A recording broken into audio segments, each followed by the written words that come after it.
Hi everyone, my name is Kaitlyn from Sip and Dip Australia, and today I'm going to be walking you through this virtual Sip and Dip Learn to Paint class. Please keep in mind this video will obviously go a lot quicker than what it will take for you to paint this piece, so just pause and restart wherever you need to. So we are obviously going to start with our background. We're going to start with our yellow in that bottom quarter. For all of these strokes, we want to do them in a long curved motion so that we have a curved effect through our whole background.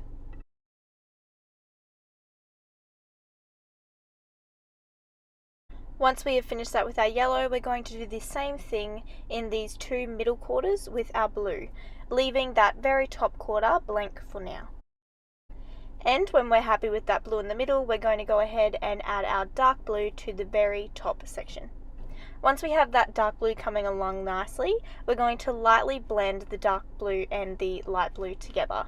So you can do this by adding a little bit of extra paint onto your brush and overlapping the two colours, or you can add a little bit of water to your brush to blend it through as well. Sometimes you will need to do both of these techniques.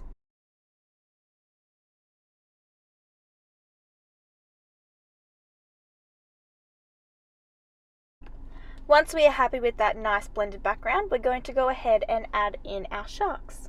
So for our sharks, we want to make sure that we add all different sizes. So we want some bigger ones and a couple of smaller ones in there as well. The smaller ones will eventually become a little bit covered when we do the waves. So for our sharks, we want to start with a long, thin line, a little bit thicker where we want the head of the shark to be.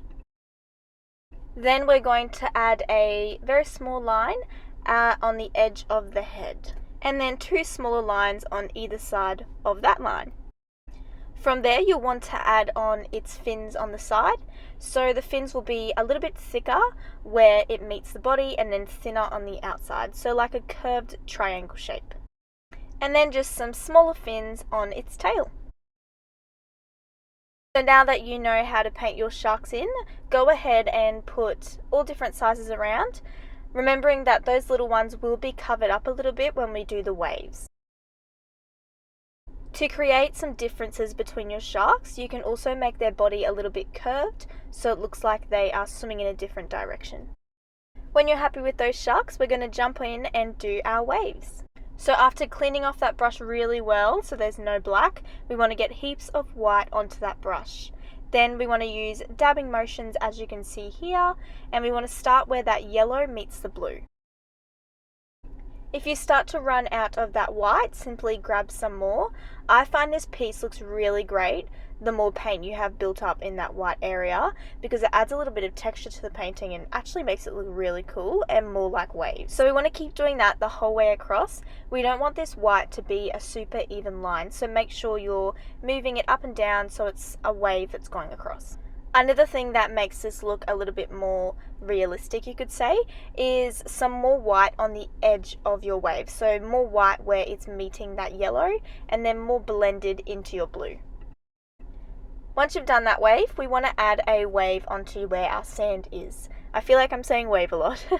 So we want to do the exact same technique with our white, dabbing it in an uneven line across where the yellow is, making sure we still keep that curved C shape.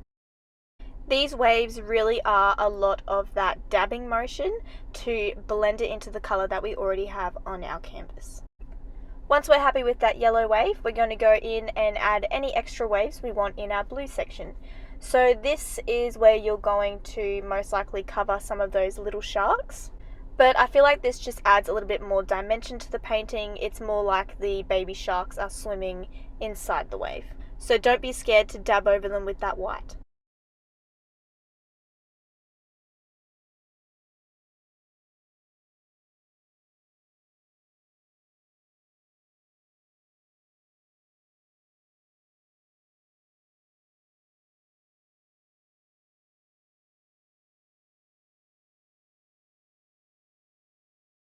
So during this process of doing all these waves, you may have forgotten that we want the lightest part of your wave to be closest to the yellow or bottom of the canvas. So here, once you've done these waves, if you like, you can go back, grab some more white and just dab in some white on the edge of your waves to give more of that wave effect.